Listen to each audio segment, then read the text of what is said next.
Now, story for you all, right? There's a story about a carpenter, okay?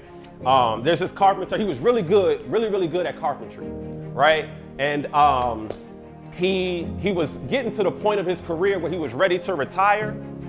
And he went to his boss and said, hey boss, I'm about ready to hang it up, finish with this carpentry thing, man. I haven't been really spending a lot of time with my family, my extended family, my kids and stuff like that. Work is literally taking over majority of my life. And the boss was obviously sad to see him go. You don't want to ever see one of your top employees go, right?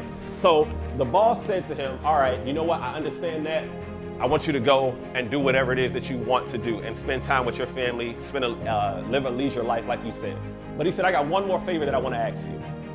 He said, I want you to build me one more house. And the carpenter, he said, okay, you know what? I'll build one more house.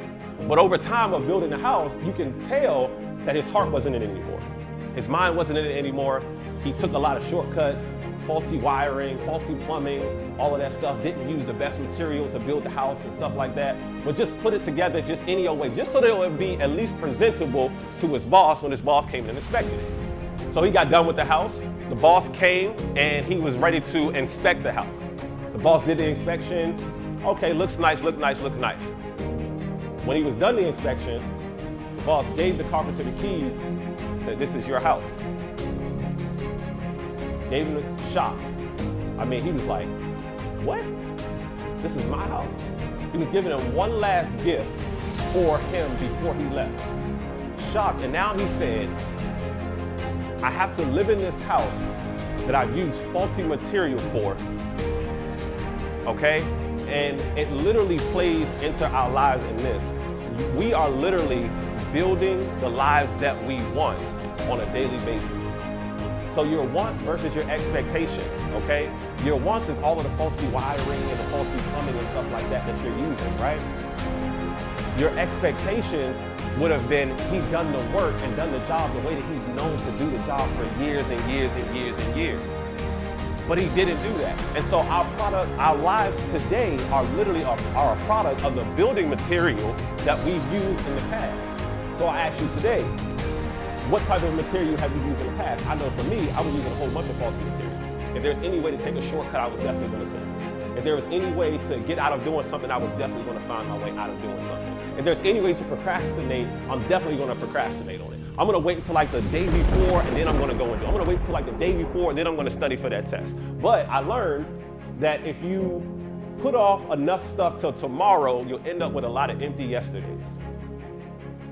If you put off enough stuff until tomorrow, you'll end up with a lot of empty yesterdays. And so this carpenter, he had to live in that house built with faulty material.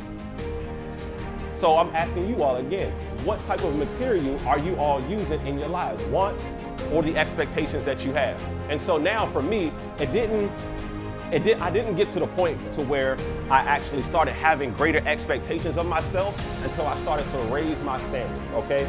Write this down, write this question down and ask yourself, what are your standards? What are your standards? What things will you accept and what things will you not accept?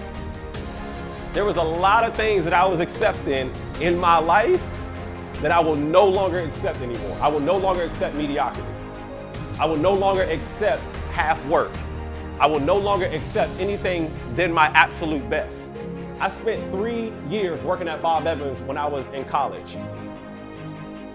I wanted to be the best at that. I wanted to be the best. I literally, it was a challenge for me every single day to go into Bob Evans and outdo the guy who was a trainer who had been there for 3 years longer than I had. My goal and my job in that was, I'm gonna be better than you at this job and I'm gonna make more money than you at this job.